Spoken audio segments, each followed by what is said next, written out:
Namaste and welcome. First off, let me just offer my absolute warmest congratulations. I've been reviewing your files, and I have to say, seeing your business expand from a small regional operation into a major industrial player, well, it is a matter of great pride. You've done exceptionally well, but as your newly appointed security consultant, it's my duty to bring a pretty critical matter to your attention. Today's explainer is really a wake-up call, designed specifically for you, the growing business owner.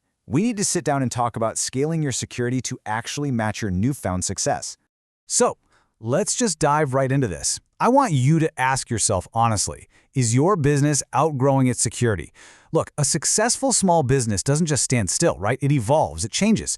But quite often those informal, friendly security measures you relied on back in the early days, they simply cannot keep pace with rapid expansion. Your operation has effectively outpaced its defenses, and that creates a very real vulnerability gap. Because here is the harsh truth. Success makes you a target. It's like a giant magnet drawing iron. Your growth literally pulls threats inward. As your manufacturing process gets more sophisticated, and as your supply chain extends further out, you're suddenly dealing with vastly increased amounts of on-premise stock, incredibly valuable equipment, and proprietary technology. You're storing and transporting raw materials and finished products in volumes you never ever did before. And by the mere nature of their value, these assets draw attention. They become subject to loss through accident, negligence, or willful intent. Hey, even your competitors might suddenly be tempted to, learn about your rival processes. So, here is our professional itinerary for today's explainer. We'll cover the price of growth, warning signs, the fundamentals, threat analysis, the 6 Ds of defense, and finally, master planning. Let's get started. All right, part 1, the price of growth. Let's diagnose the need. Now, what you're seeing here aren't just random bad days at the office. They're a diagnostic checklist. According to industrial security expert David L. Berger, these are the classic warning signs that your growth is completely outrunning your safety measures. You might start noticing weird stock shortages in your inventory or expensive tools inexplicably vanishing right off the production floor. Maybe there's a sudden, unexplained uptick in industrial accidents or a couple of break-ins around the plant perimeter. Berger actually gives a particularly disastrous example that always stays with me. Imagine a gasoline spill fire near your brand new assembly line. It spreads rapidly, causing immense damage, all because an untrained employee panics, grabs the only available extinguisher, and sprays water on it, which unnecessarily spreads the flames. These are red flashing indicators pointing directly to your need for a well-planned, formal security program. Moving on to Section 2, the fundamentals. It's time to redefine protection. You have to remember, security isn't some rigid, out-of-the-box product you just buy off a shelf. Just like beauty, security lies in the eyes of the assessor. It is a highly subjective, highly relative concept. I mean, what is considered secure for a small corner bakery is vastly different from what's secure for your newly extended supply chain. Your perception of security has to be shaped by the absolute value of your assets, the quality of the resources actually available to you, and, of course, the socio-political context of your surrounding environment. So how do we distill all this complexity into a system that actually works? Well, we prefer to use a concept known as SET-C. The 2 fundamental postulates of any effective security system are really quite simple. First, the prevention of unauthorized access, basically keeping the bad actors out. And second, the control of authorized access, which means managing the good actors, your employees and vendors, while they are actively inside. Every single security measure we put in place is going to have to pass this vital test.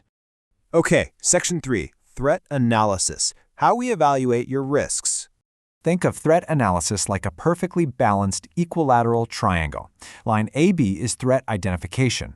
Line AC is the loss impact, meaning how badly is this going to hurt the business. And line BC is your priority determination. Because it's an equilateral triangle, these 3 elements absolutely must balance perfectly.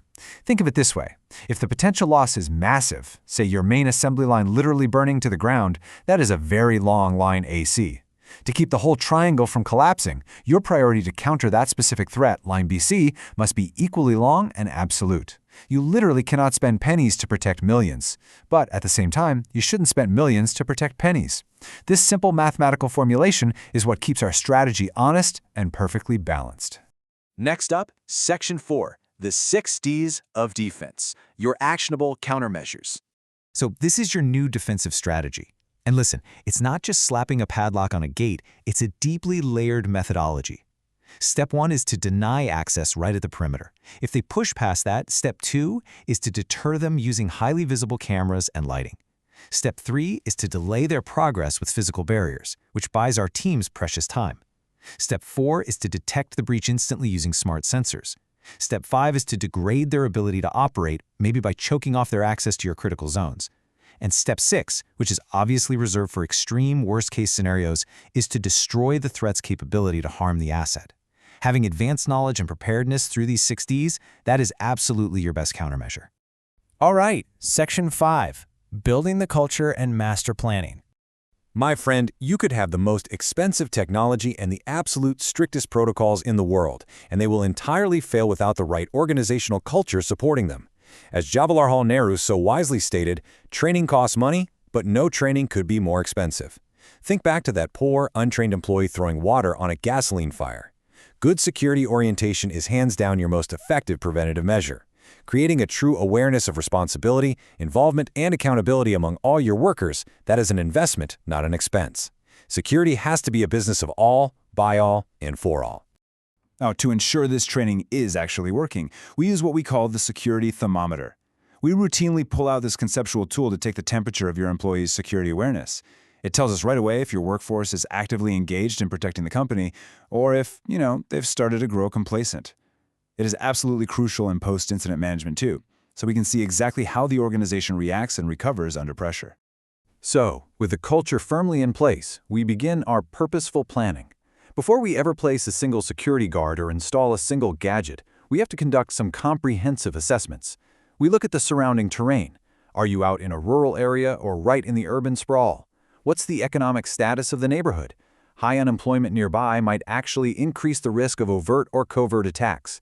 We have to evaluate local labor conditions and the sociological outlook to make sure there's harmony between your workers and your management team. And on a purely practical level, we absolutely must map your proximity to local fire stations and emergency services. All of these variables dictate the exact, custom shape of your master plan. But hey, rest assured, you will not be doing this alone.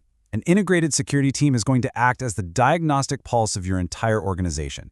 Because of their ubiquitous everyday presence, security professionals have a really unique top-down view of the totality of your operations. They are always the best place to know about hidden risks, shifting employee attitudes, and structural vulnerabilities at the earliest possible opportunity, catching issues long before they ever have the chance to escalate into a crisis. Which brings us to the end of our initial consultation today. We've seen how success inadvertently makes you a target, we've covered the hidden symptoms of a security deficit, and we've explored the rigorous mathematical and cultural frameworks required to build a true defense. So, I want to leave you with one final provocative question. Is your business prepared for its next evolution?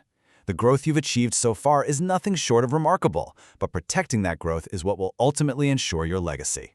Take these insights, implement the formal security framework, and let's build a fortress worthy of your success. Thank you so much for joining me on this explainer. I am very much looking forward to working with you to secure your future.